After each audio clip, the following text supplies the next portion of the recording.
You are listening to the Small Town Big Arts podcast. I'm your host, Jeffrey Kirshner, the CEO of the Academy Center of the Arts in Lynchburg, Virginia. In my own work as an arts leader, I have found it difficult to access resources for arts organizations and artists serving smaller communities. On each episode, Small Town Big Arts sets out to drive conversations and provide inspiration for those serving smaller communities through the arts. If you like what you hear, please rate and review us and share with your friends and colleagues who are working to promote the arts in smaller communities across America. You can also learn more by visiting us at smalltownbigarts.com. So if you've been paying attention at all to national news, you're probably pretty aware that there has been a national conservative playbook around using arts and culture as a means for headlines and to galvanize voters.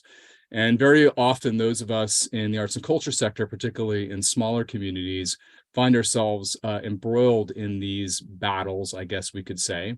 Here in Lynchburg, Virginia, just recently, part of that playbook has been local high school theater productions. And locally, one of our high schools was doing a production of the musical The Prom. And we had a city council member decide to use that as an opportunity to call for our superintendent of public schools to step down due to the subject matter of The Prom.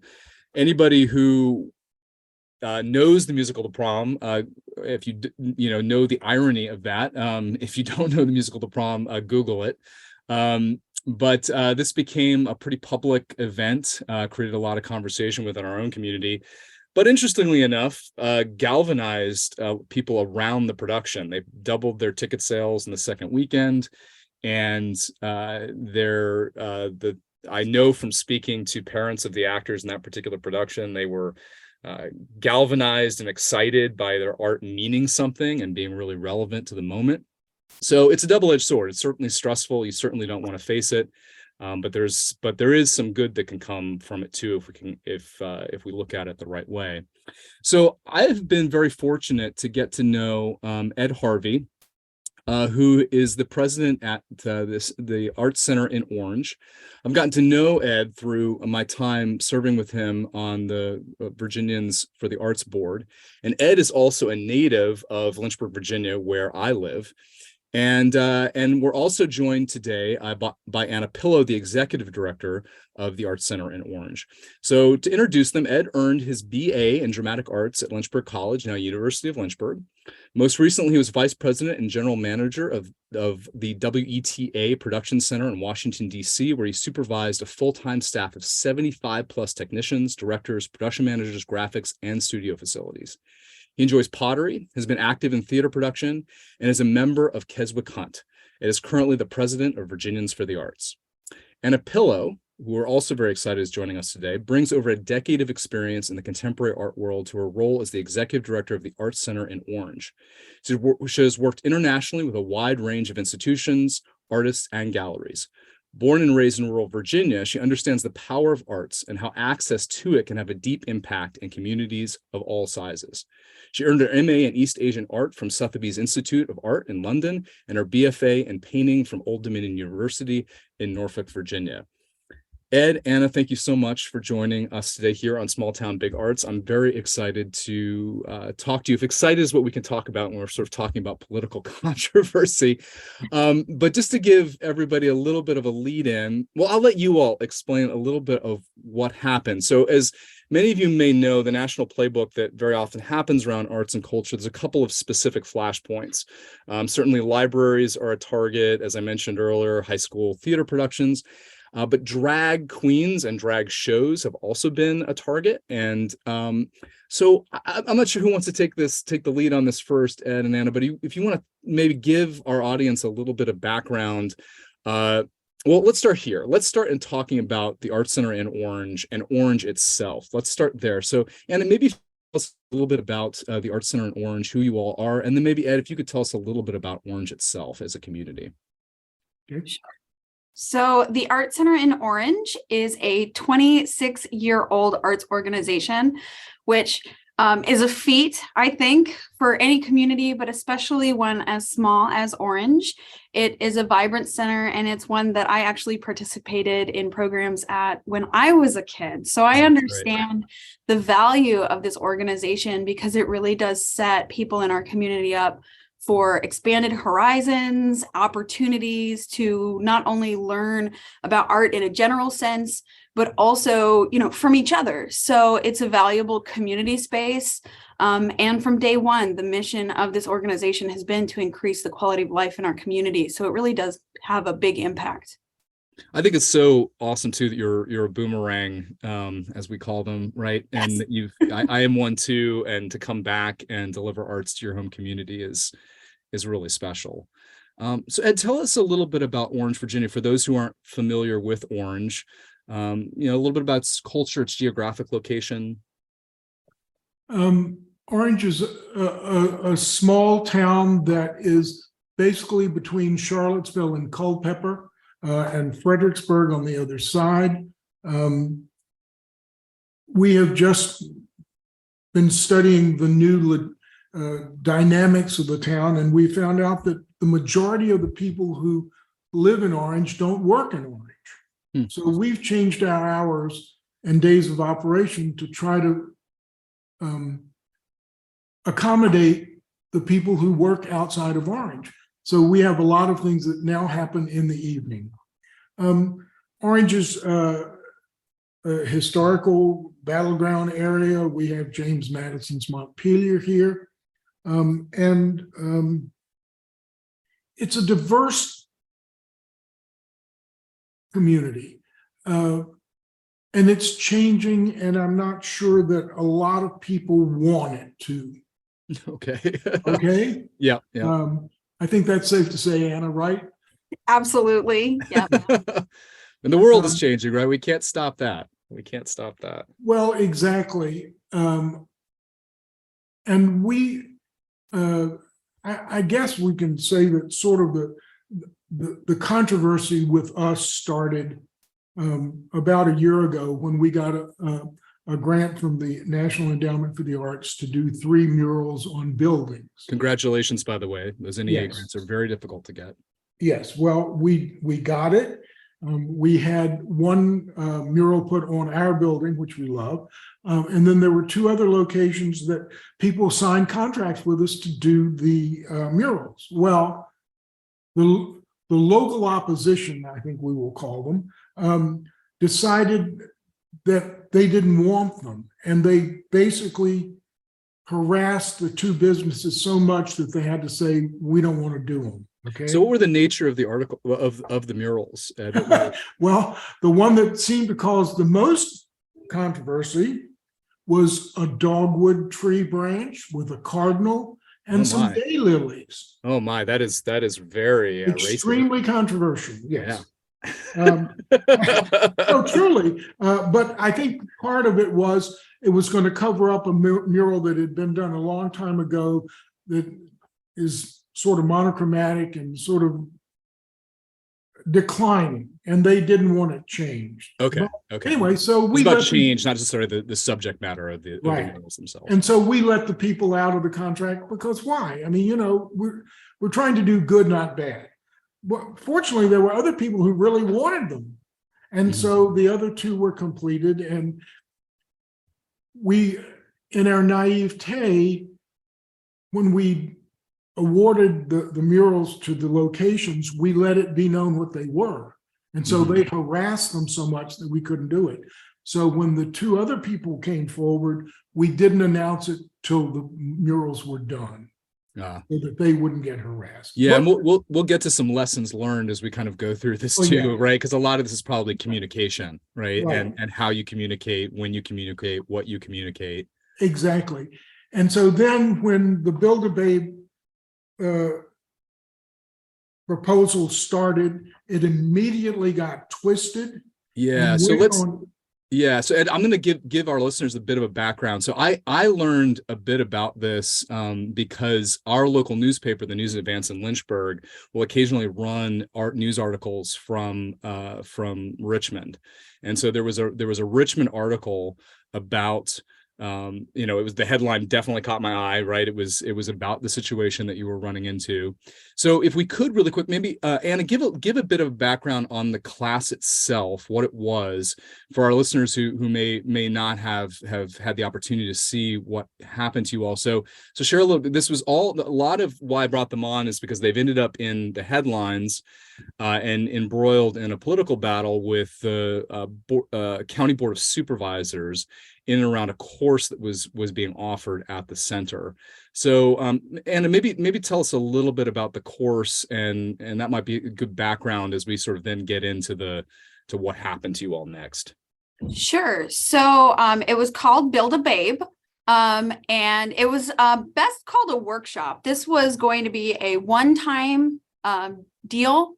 There is a local performer who is from Orange, grew up in Orange, lives in Orange, and they have had their work shown. They have performed in drag basically everywhere around us, but never done anything of their art at home. And so I saw them at a gallery in Charlottesville, actually. And that was kind of what created the idea of having this conversation. And saying, we work with our local artists. We work with people who are here kind of no matter who they are. And this was going to be not a drag show. It was not a performance. The idea was literally to build the babe. And so we were going to do garment alteration. This person is a licensed cosmetologist in the state. Oh, wow. And so they were going to teach wig application.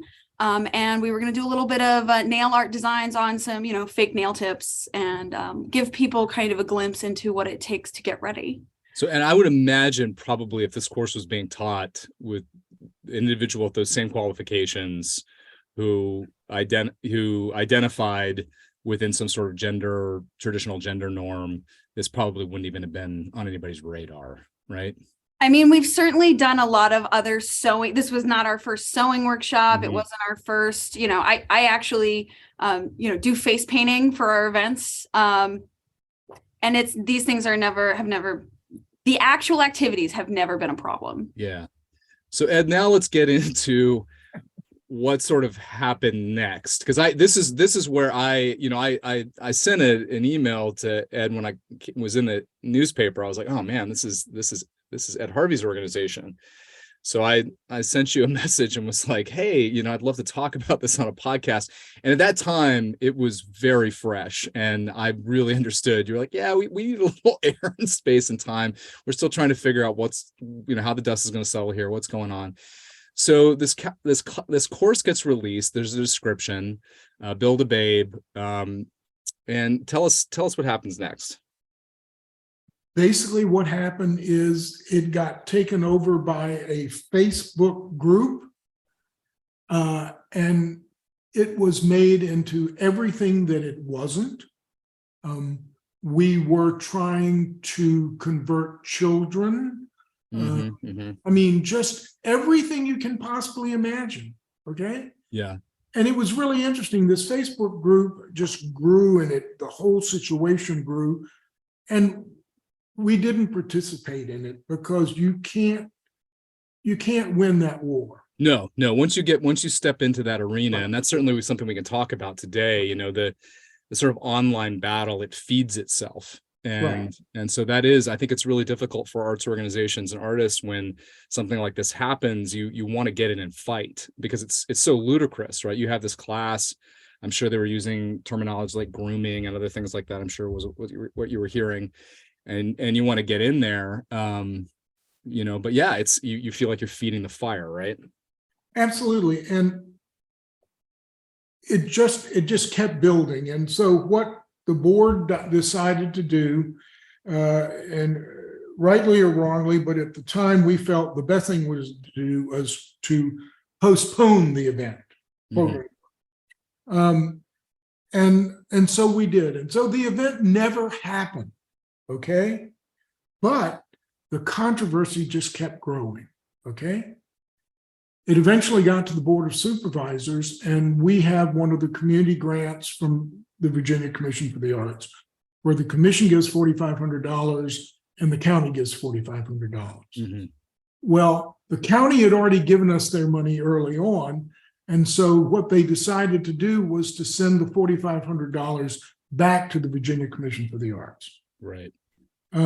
which we later found out was actually illegal. And the ACLU wanted us to sue them.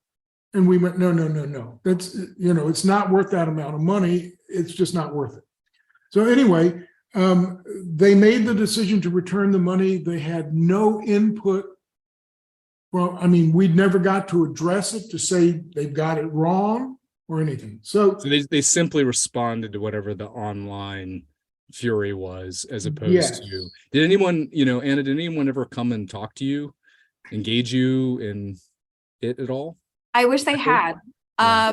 So from the Board of Supervisors, there was only one, Supervisor Lee Frame, who actually came and spoke to us. And, this program was like a lot of our programs, in that it was going through our classes, and our classes actually, the way we operate them is that if we do not have enough students to pay the teacher, if we do not have enough students to cover the cost of the class, and we don't have other specific grant funds for it, we cancel the class. Yeah. So in this particular instance, we had, 30 some people registered for this class. They So it's had popular too. it had extra donations on top of that. We always give people the opportunity to contribute more. And so this was one that was, fully supported, actually more than we would have needed to cover our facilities cost, the teacher, the materials. So this was something I explained, that we were not going to be using any grant funds. This was people who had registered for the class, and that was how it was going to be covered. And that's where the money was coming from. Yeah, this is an interesting part of the playbook. And I think anybody out there, actual direct dialogue doesn't ever seem to actually be a part of any of this, right? It is really about sort of stirring up things online, getting, kind of galvanizing, some sort of voter base in and around this. We found that here in Lynchburg too. We have our city council just flipped from Democrat majority to a Republican majority. And, the Republicans are wide ranging. I mean, they're, as we know right now, the Republican Party is complex. But we have one of these firebrands who's on council. And I've noticed that the trend with him is that he likes to make really loud sort of, bold pronouncements, but never actually engages any of the people involved in any kind of direct dialogue. And right now it's the schools specifically, and it's not necessarily arts and culture related at this particular moment, but a lot of sort of bomb throwing at the city schools, but not actually sort of engaging them in a dialogue about what they're actually doing and what's actually happening. And so it's all just sort of spinning a sort of false tale. And in this circumstance, right, I think that, let's face it, most of these drag events are very much fashioned for adults. We have some drag events that we hold at the academy, and they're drag brunches that involve drinking. So you have to be 21 to be in the space. But I know that, there was drag storytelling that was happening in libraries, I believe, in the Northeast. And so this sort of got grabbed onto as, look what they're doing to our children, which we could have a whole other conversation about that. But in this case, I assume the participants were their children in this activity. And even if they were, I think it's probably okay, by the way. Yeah. But they're building a narrative about grooming. Let's dig into this, right? I mean, is this actually something that's involving children? Yeah. Well, so for us, it was for ages 15 and up, but minors had to be accompanied by their parent. Right. And when you actually went to register, that was something that you were required to check off, that you were a parent or guardian. Mm-hmm. And at the end of the day, like I said, we're a community organization.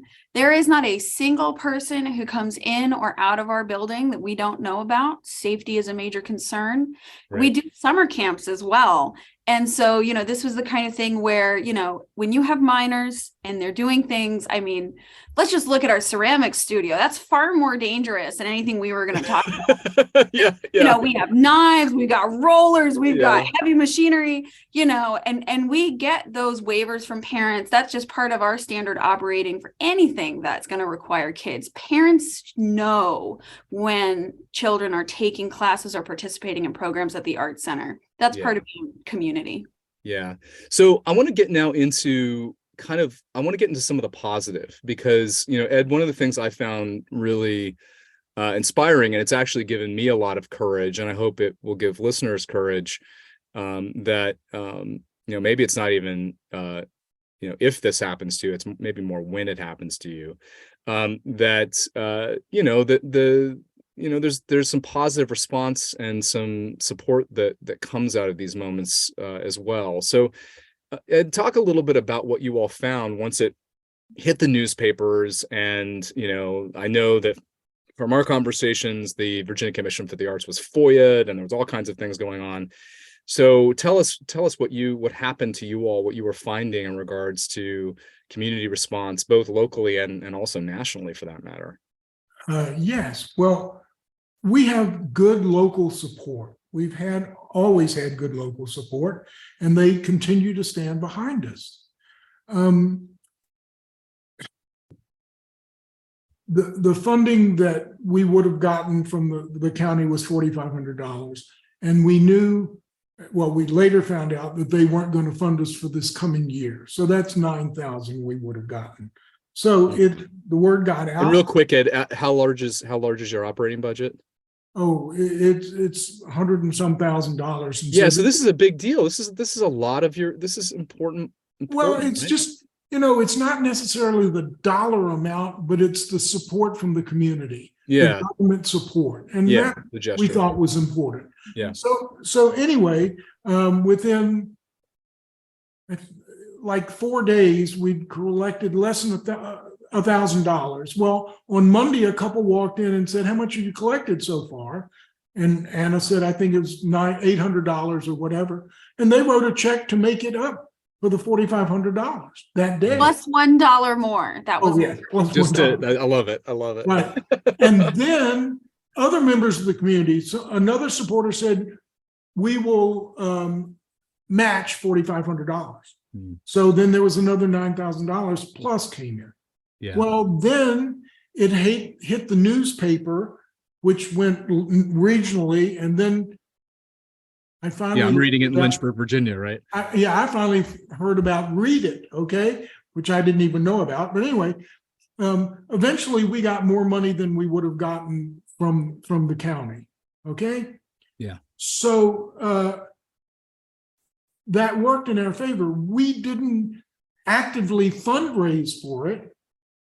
People were, in a sense, outraged about it. What we've also found is, and Anna and I have been having this discussion about Democrats, Republicans. We don't even say conservatives. We consider these people radical. Yeah, I think that is maybe an important point to make. It is a very important point. Yeah, I think it is. This is not about a party affiliation. I think right. And so what we found is that the people who are screaming the most have never been in the Art Center, have never given us a dime, and don't talk to us. Yeah.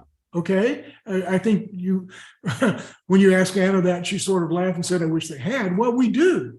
You know, since this controversy, we have continued to follow our mission. We have not tried to overplay it. We have responded to the press if they've asked us questions, but we've never pushed the story forward. We just wanted it to quietly rest. And so this past week, there was the town council meeting. Yeah, so tell us really quick the difference between your town council and your county board of supervisors. The board of supervisors is the whole county. Mm-hmm. The town council is just the town of Orange. Okay. And they receive funding from both. Yes, we do. Well, now You did. we now get funding from the town. There's a certain amount of money that they have designated for us. And so the town council meeting was last Monday, Mhm. and they voted to approve the budget, which had our funding in it. There was public comment beforehand, and it was equally divided between people who were in total support of us and people who hated us, and one far religious person who explained that we offended God. Mhm. Okay. And that Orange Okay. would face judgment for that. Yes. Okay. And so it's like, okay, Oh my gosh. but it's not, if you would stick to the truth, that's one thing. Okay.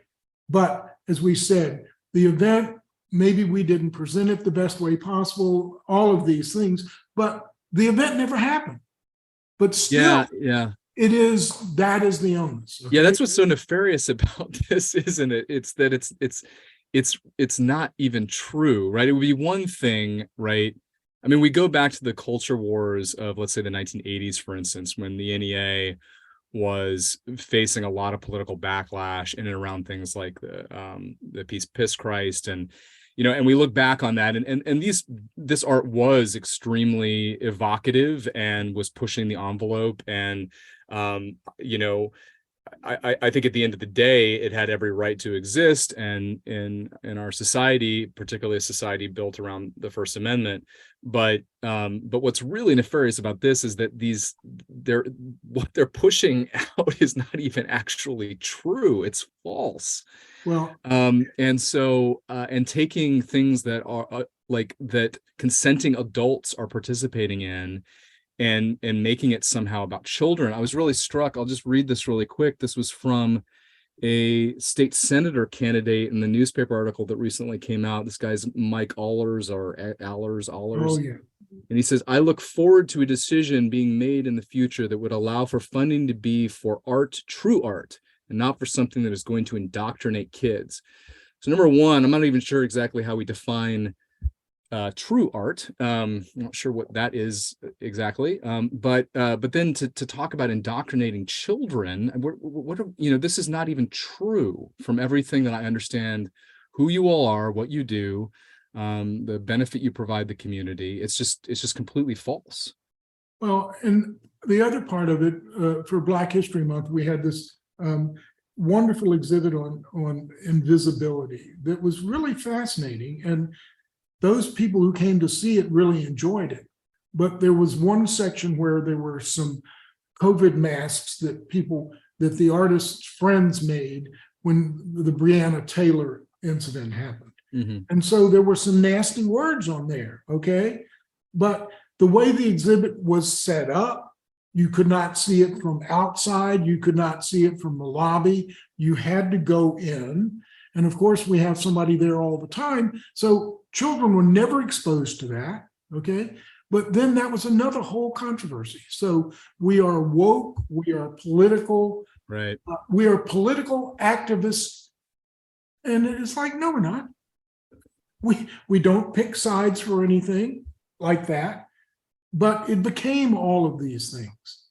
Yeah. And the speakers, as I said, they talk to everybody but us. Yeah.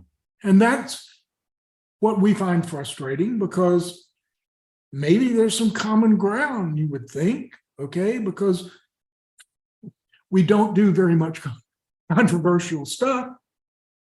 Well, but, yeah. And if we could talk a little bit about that really quick, tell me, you spent time, outside the county and town borders there, and been in London, and obviously been exposed to all that a major metropolitan area provides in the arts. I find for myself in a smaller community, I'm there's no doubt that we're I'm very careful in how I say this. I don't think we censor what we do. We certainly don't do that. We believe firmly in making sure that the artist's voice is heard, but we're also very aware that that our sort of principle at the Academy Center of the Arts is that our responsibility is to make sure the audience knows what they're coming to, right? What they're attending, right? That's our responsibility. If somehow they walk into something they didn't know they were walking into, then yes, we will take responsibility for not informing them of what they were walking into. But we are not going to stop an artist from saying something or expressing something a certain way. And with the gallery, it can be a little tricky because somebody can kind of just stumble upon it. But certainly, communication in and around what's in the gallery is something that we prioritize. And how do you find, I mean, this is a podcast for smaller community arts organizations and art leaders and artists. How do you find, you're in this space right now where you're suddenly part of a political battle. How do you, prior and now post, how do you sort of look at how you curate what you all do in regards to the dynamics of the community itself? Sure. I mean, I guess I'll start with, coming from this community, growing up in rural Virginia, it is isolating, right? I remember being taken to the Virginia Museum of Fine Arts for, one of the first times, or the first time that I paid attention, I was a kid, Mm-hmm. and being exposed to the Egyptian art collection there. And it blew my mind. I was like, wait, this isn't just something I'm looking at on a screen or in a book in my third grade classroom. This is real stuff. Like, these are real people. This is like a whole different world. And it's been opened because I walked through this door. And so I think a lot of the times growing up in an area like this, it can feel like you don't have. And I think that that's part of the conversation, that as we try to navigate this stuff, we really have to be careful not to lose it, because we feel like, I mean, I'll connect this to a personal kind of story again. So the VMFA's Egypt art collection, that opened my mind. And then, once you start looking at art from different cultures, learning about art history, learning about the wider world through these cultural objects, right? I think it adds to curiosity. I think that it, especially for young people, makes them hungry for more, like that game, Hungry Hungry Hippos, where you're trying to get all the little bits. And so for me, I studied Latin, and then I studied Japanese, and then I saw kind of these different worlds upon worlds opening up to me. Latin taught me about, classic Roman and Greek and Etruscan art.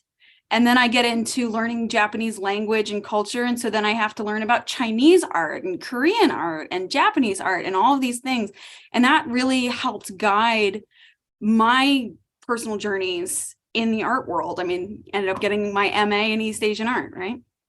And so one of the things that I realized on that journey as a white American woman from a rural area was that we had almost, in my experience, been raised as though we didn't have a culture. And that these other cultures existed and we didn't get to take part of them, kind of not understanding that we did have one. We do. It's all around us. We are literally swimming in that water. We are breathing that air. And it's so familiar to us that we maybe can't see it. And I think that that's an important part of these conversations, because, there's a sensitivity to it, right? There's this idea, well, these other people are being talked about and they're being treated as special, but we don't have that. That's whether that's fair or not is a separate thing. But I can say, being exposed in the ways that I was to different cultures while still in rural Virginia, I understand where there can come some resentment. And when that resentment is taken advantage of and not as a learning opportunity or an opportunity to expand, it hurts all of our communities, because these are people who I think they feel stuck and the opportunities don't feel like they're there for them. So I think to kind of get back to the original question is to say, as small arts organizations, as we're thinking about curating programs or exhibitions or things like that, you want to be sensitive. You must communicate. You have to let people know what they're in for. But at the same time, I promise you, there is a person, regardless of their age, who needs this wider experience, and it will change their life. And that is who we're here for. That's beautiful. I really appreciate that take on it, and this might be a perfect moment, Ed, to share the conversation you had with one of these board of supervisors, because I do think when we're talking about culture, I do find this so interesting, that this idea that we're in our own culture, but it's invisible. I love that as a notion, just because it's the water we swim in. Talk a little bit about this conversation, because I do think it's probably important for those in the arts field right now to kind of understand how it's even being framed with some of these individuals in regards to culture and politics. So share the story about the conversation you had with that board of supervisors in terms of what he said about the Art Center in Orange and what it was. Yes, it's really interesting what people's interpretation of things are. This one person who wasn't a supervisor, but he was very just looked at me and said, "You're a political woke organization." Yeah, that you're a political organization. Yeah. Yes. Okay. And that's not really true. But it's really interesting at the Board of Supervisors, there are people who speak for you and against you. And there was 2 ministers who got up. Okay. And this one Episcopal minister got up and she says, "I just want you to think for just a moment, who abuses children? It's teachers, counselors, priests, parents, this, that, and the other. Drag queens are way down the list." Okay. And this other minister got up and said, "I really like the Art Center, but sometimes they have something I don't like. And so simply, I don't go." Okay. That's really, 2 different ways of looking. Both of your takes are interesting, because I do think this is an interesting space to sort of be in, right? Where, part of our job, perhaps, right, as arts providers, arts leaders in our community is to open doors and expand the horizons of individuals. And there's a segment of the community that this is dangerous, right? Excuse me, but one of the supervisors I met with happened, I think it's less than 3 years ago, who took part in a male beauty contest. And we were sent all these pictures of him in this lovely pink dress with pearls and a blonde wig. Mm-hmm. Okay. And so less than 3 years ago, it was acceptable thing to do, but a drag thing wasn't acceptable because what they did was for fun. Right, as opposed to your personal. Exactly. So it's like the standards are one way one time and one way another. Well, and it flips all over the place. I mean, even the drag thing. I know that some of the playbook going on with high school theater is there's a bunch of stuff now too that they're sort of going after when people are cross-dressing in some sort of circumstance that isn't somebody's gender identity. Right. Necessarily, it's now anything, right, that resembles anything looking like something that moves away from some sort of gender norm, but is dangerous. I think I do want to say, though, I think one of the things I really wanted to talk to you all about today, and I think that from hearing your story and then sort of observing also what happened here locally with our local high school production, and the stories aren't over. Your story's not over. Obviously, you still have that county board of supervisors. They're still there. And certainly, I don't think things are over yet with our local schools by any long shot. But I was very heartened by what I observed in terms of people believing, though, in the idea of the importance of expanding worldview, having experiences that are new and different, that open your mind to new possibilities. And when we're talking about this, we're not talking about, we're not, this is, this is, this idea of framing things as sexualized and grooming. We're not even talking about that. We're just simply talking about, I mean, I think Anna beautifully put it, this just exposure to new cultures, and even to understand what it is to walk in somebody else's shoes. And certainly I think one of the things completely lost is dehumanizing anyone, who associates with drag or who's transgendered. It's really appalling and upsetting. But I really want to try really hard today from today's discussion to really to tell people to stand their ground and remain brave, and stay, believing that the truth will come through, right? You can only spin these lies so much, right, before you sort of run out of runway. And I think seeing how many people spoke in your defense, seeing how many people came forward and wrote checks, that's been really inspiring to see. And I would say that, maybe talk a little bit about what you all have gained that's positive for you moving forward. Anna, what are you thinking about in regards to your programming right now? What are next steps? Where do you think you go from here? Well, a lot of it is summed up in kind of a marketing strategy that we'd already decided on, that I had already been working on well before any of this, right? Which is that art happens here. So a lot of if anybody looks us up, you'll see a lot of this phrase, art happens here.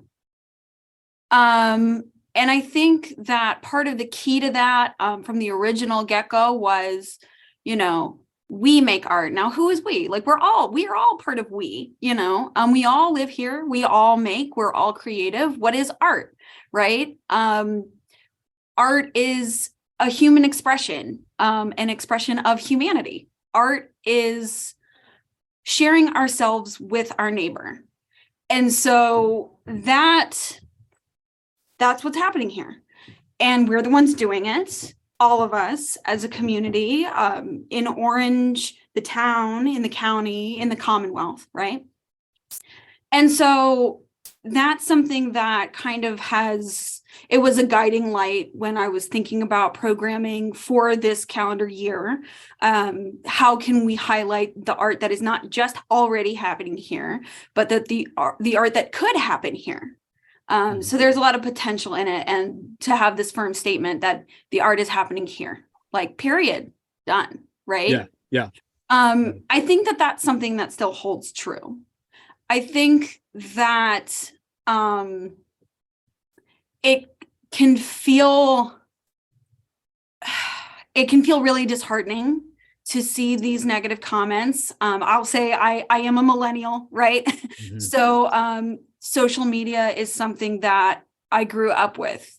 And so having social media and public life being something that's really imposed on individuals, which before this kind of period of time that we're currently in, it wasn't that common. If you were running a small organization like the Art Center, you were not going to be on Reddit.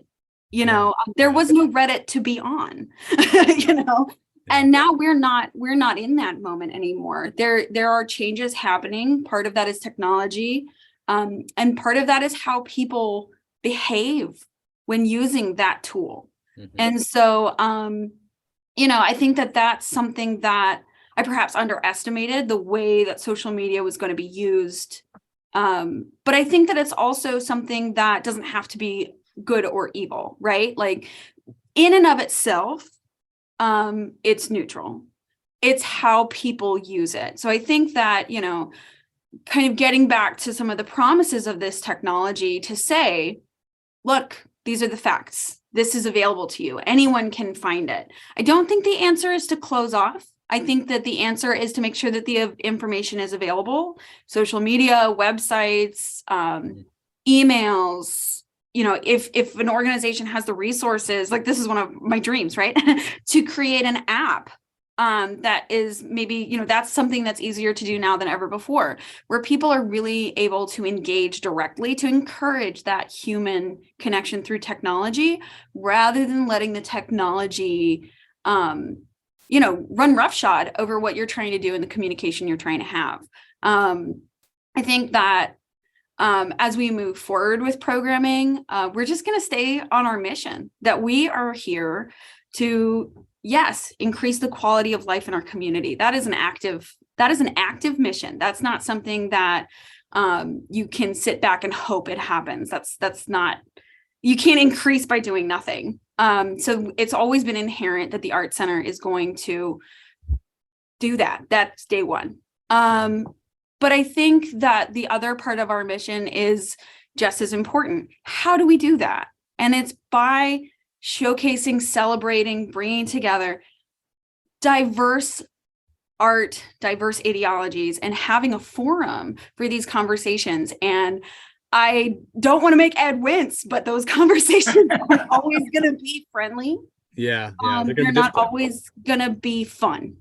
And I don't, obviously no one should come into a space that's supposed to be a forum, a place where people can talk, and do that with any kind of violence in their heart. That can't happen. Forums are for open dialogue. So you have to come with an open heart, and you have to have your ears and mind open for that to actually work. So a big part of what we're going to be looking at is, how do you create a positive forum where people can feel heard? At the same time, people have to be ready and willing to participate in that forum. So I kind of think that there are two sides. You can always say meet people where they are, but I also know from growing up in this area that people will also surprise you by rising to the occasion. Yeah, and I think meeting them in real space is also really important. I will share, we had such this crazy circumstance back in February, and I'll share this. I think for people in a smaller community, this might be a helpful story when we kind of think about dialogue and coming to something, willing to kind of open yourself up and hear and listen, and not, because social media kind of shuts that down very often. It's just a platform people just sort of shout out into the void, and don't, it's very easy not to actually hear anything. And we had we had scheduled an artist, older Black gentleman in Lynchburg who is a known painter. And he decided that he wanted to focus his work that month on police violence. And I will share really quickly, on our board, there's this really interesting dynamic, and that our current vice president is a Black police sergeant, and our treasurer is a affluent white man who was shot by the police in his home. By accident. His door was open. There was a lawsuit. This whole thing happened. And so the dynamics of even that, right, the complexity of that, right, that's part of the story. So both of them sort of navigating the show was actually helpful for us and everybody having a conversation. And we engaged the artist. The police chief was willing to come in and do a panel. And so it actually provided an opportunity for us to really get into how complex these issues are. They're really not simple. They're not things that you can just post on Facebook and figure out. You actually have to have a dialogue. You have to go back and forth. You have to understand that it's as complex as everything I just described, that we have a Black police sergeant and a white affluent man shot by the police. Like this is really complicated. And so, in small communities, we can actually really get into a room together and have a conversation. And a place like the Art Center in Orange is a space where that can occur. And, Orange is going to be a healthier, happier place, right? If people are actually in real space in real time, and art does that, right? It makes us look in the mirror, look at each other, right? And so I think that's really exciting direction for you all moving in from this, that's the response. I do think it's tough. I think to where we started the conversation, where you talked about, not engaging with that online, right? I think that was the right move. But I think at the same time, going and having direct conversations with people and then gathering people in space, I wanted to ask you all both too, maybe this is a bit of a harder question, but I wanted to ask you two things. The first part is, if the class had happened, what do you think would have occurred? I'm just kind of curious about that. The class got pulled down, and I always sort of think about how these things could play out. I'm always wondering about the actual power of these and I really don't know the answer to it, how powerful are these sort of fringe movements in our communities? If the course had happened, what do you think might have occurred? Well, I can speak to, we had that controversy and that led right into this exhibition that Ed had mentioned. Like they're totally separate themes. One was, the Build-A-Babe project workshop. This exhibition was actually The Burden of Invisibility by Veronica Jackson. And this was a show that part of the work had been created at the Virginia Center for the Book. It was brought to us in part through the Virginia Museum of Fine Arts. But yes, it had that piece that Ed mentioned with the masks. And so there was a little bit online. They were piling on. They said, look, build a babe. Right. Okay. Yeah. It's Now part of the this. narrative. Right. Exactly. And so there was this saber rattling over this exhibition. And I remember Ed was not able to be, he has stuff going on. He's for, somebody who's very low key. Ed is all over the place. He's doing stuff all the time. And so he was not going to be able to come to the opening reception for Veronica's show. And that was a concern. Like, what do we do? Right? How do we handle this? And so, we were seeing this. I made sure that the artist knew. I made sure that, other folks knew that they were invited to please come. We're having a reception. Let's have a good time. Right. And you know what? Despite all of the nasty comments on Facebook, despite all of the concerns, which I think were valid, right? If we hadn't taken those concerns seriously, then we would not maybe have been prepared, right? We could have been caught off guard, but we were prepared. We were paying attention. We were keeping kind of the pulse of the community. And the day of, nobody showed up who wasn't there to learn or support. Yeah. So these people hide, don't they? They didn't come out. I'm not saying that is going to be how it is every time. Yeah. I don't want to be flippant about it. I don't want to. Not at all. They're not going to show up, but yeah. But in this one instance, it was two things back to back. And I think that a lot of it's online. I think it's one thing to do things behind a keyboard, and then there's another of, actually interacting with humans and being that way in real life is a different matter, know? Yeah. I think I just add a little comment to this. We want to follow our mission. That is what we want to do. How we go about that in the next year, you don't want to stick someone's face in the mud too many times. Okay. So we have to be very careful. And we've had, Anna and I've had this conversation, and so have members of the board. It's like, how can we do something that recognizes different areas of our society without, destroying the rest of it? So it's sort of a minefield, I think is the safest thing to say. And I think people will find this no matter where you are in what community. Okay? Yeah. And so you have to figure out how to navigate that. And I think one of the things that we are now trying to do is, how do we get the opposition to even talk to us? Okay? Because some of their comments are just so nasty, unrealistic, etc., that it's hard to start a conversation with somebody who's that far entrenched in what they believe. So that's something we've got to learn to do. Yeah. And how much do you all think now I mean, it's so tough, right? I mean, there's a part of me, and I really struggle with this all the time, because there's a part of me that's just like, man, these people are not going to change.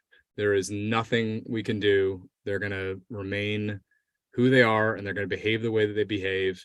They now have a platform due to modern technology to allow them now to be heard, and we hear them, right? And and how much power and weight do we give them in a moment like this? You know, do you lean into it? Do you pull away from it? Is there a possibility to change somebody, to convince them to behave differently? Is it about simply just making sure that you're serving those that, as Anna beautifully put it, want to open their minds and expand their horizons, and that you're there for those people and those that want to engage, and that's just what it's going to be? I mean, I think it's so tough, you know. It's and I think I kind of, by starting the question too, I think I'm what I'm searching for in this moment. I think anybody in small communities who is facing this, who will face this, you know, is where do we go from here? You know, do we, you know, and I think what I'm getting from this conversation is that you just keep pushing forward.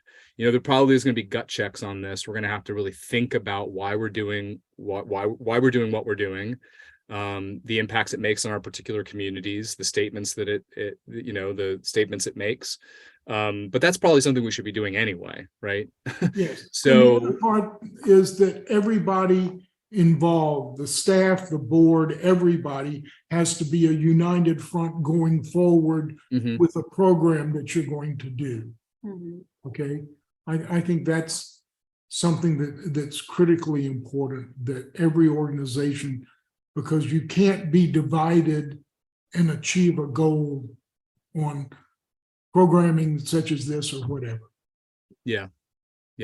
So I would say as we're finishing, you know, what are your, I mean, I know you're still kind of really in the middle of this, but what are your, you know, if you could speak to, you know, others like you out there right now, or people that are going to face this, what advice would you give them right now that you think is the most important? It can be some Monday morning quarterbacking too. It can be some hindsight.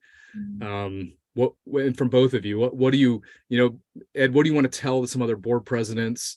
Anna, what do you want to tell other executive directors right now? I don't care. I'll go first. Okay. Yeah, go for it. It's a minefield. No, I think the thing is that you need to be conscious of what you're doing. You need to think it through and figure out what's the worst case scenario before you get to it. Okay. I think we were blindsided at how viral it went. Okay. And I think that you have to look forward, and you have to look at it from every crazy angle you can think of, because somebody's coming from that angle. How much power do you give them, Ed? They're going to come for you anyway.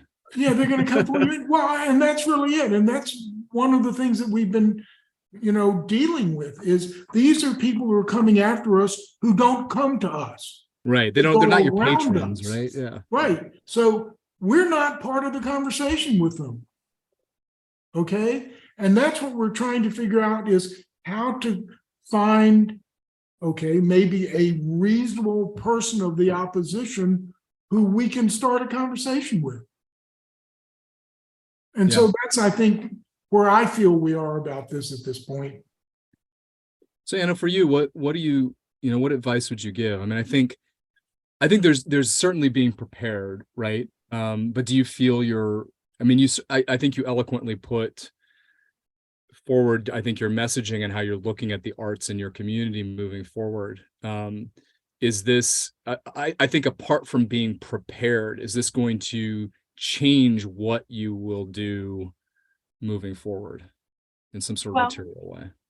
I think, to be a little bit more abstract about it, first of all, there's definitely an art to it, right? What I would say is that this is a time for courage.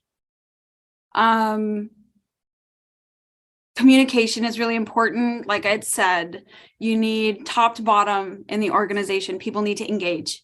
I think that what you're seeing and what can be learned, right, in this moment from these folks who don't want to engage. They don't want to talk to the art center. They don't want to do. Yeah, they don't want to come into your building. They're not going to do it.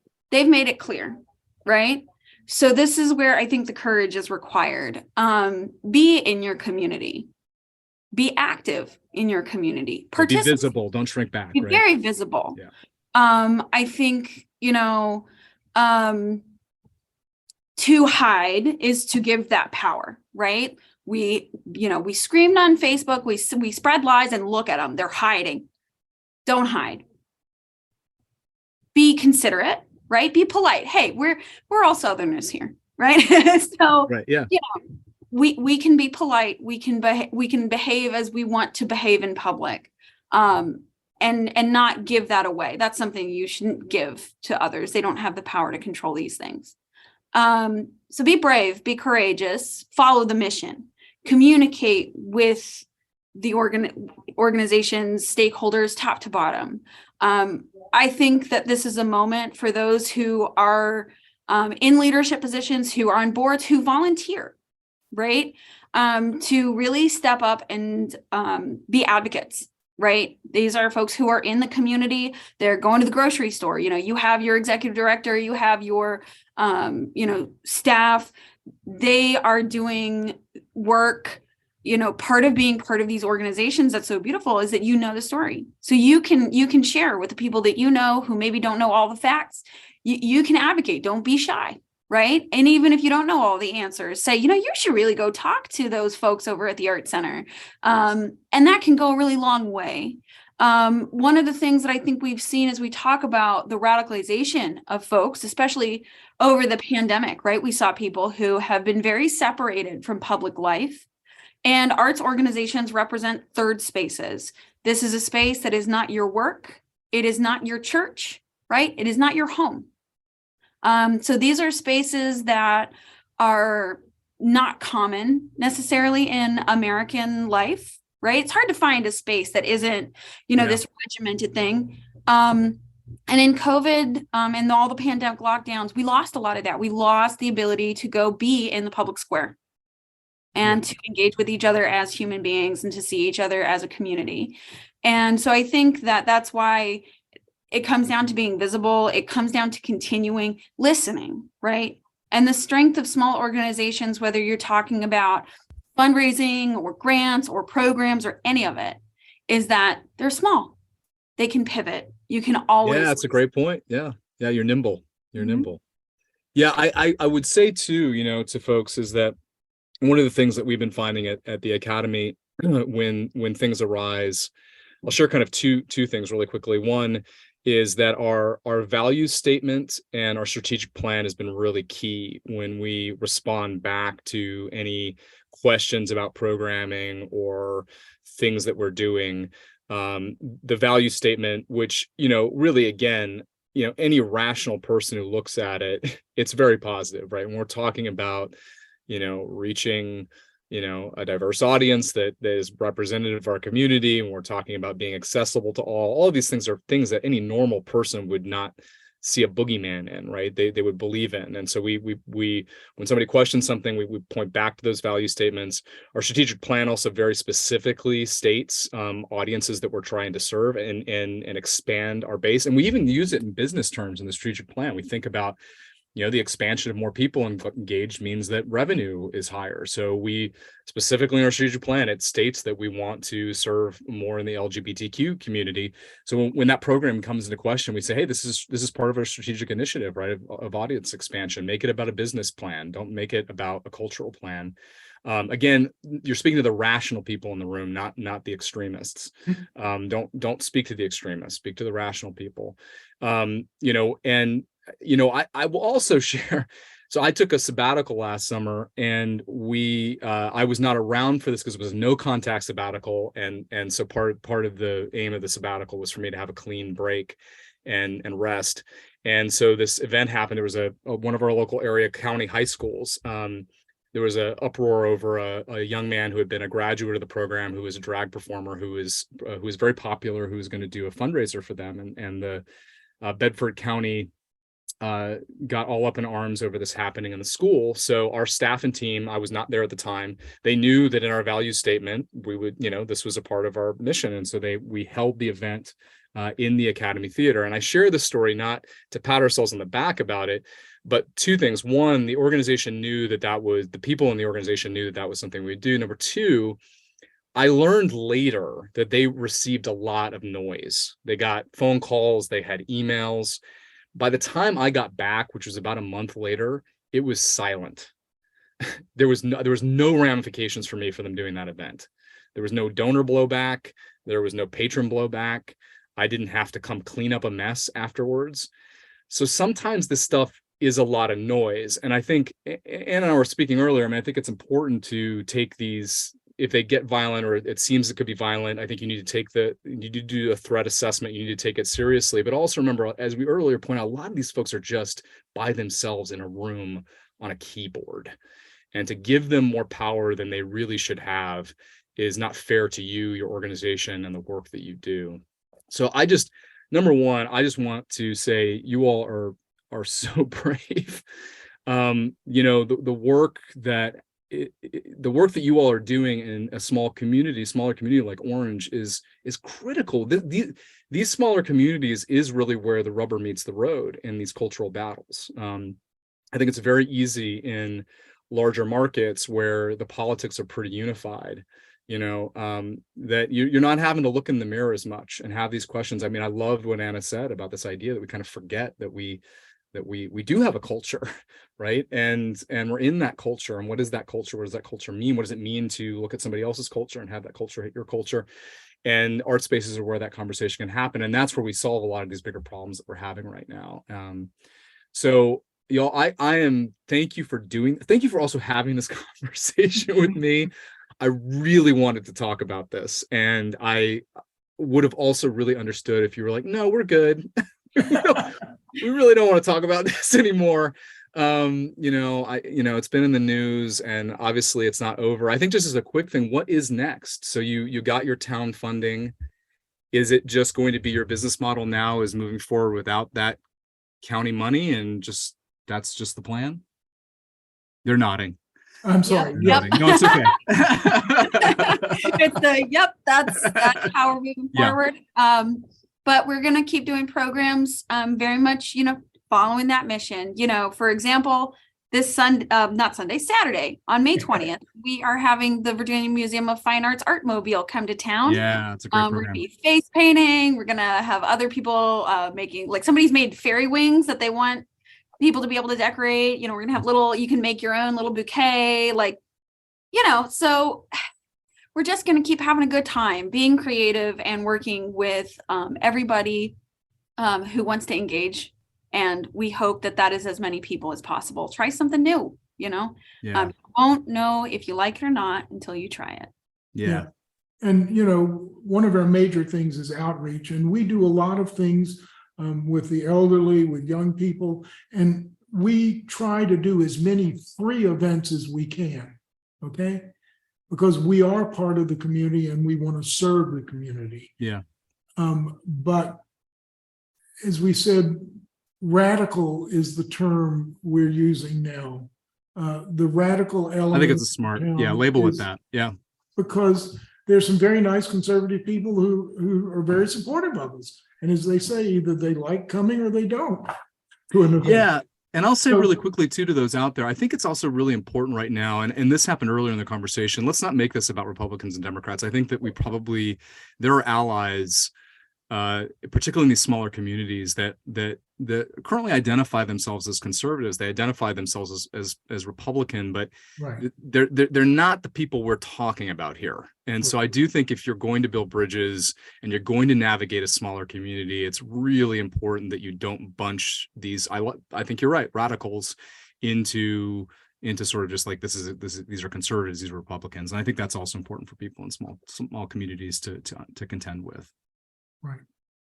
Well, you all, thank you so much. I really appreciate this. I've got to get to Orange. I often, in driving occasionally up to DC or going through on the Amtrak, I come through and I've got to visit you all. I know, Ed, I'll be seeing you at Virginians for the Arts meetings in the coming months ahead. But I would encourage anybody who's in the Central Virginia region to visit the Arts Center in Orange and support them and their bravery and the work that they're doing. So Anna, Ed, thank you so much for today. Thanks, Jeff.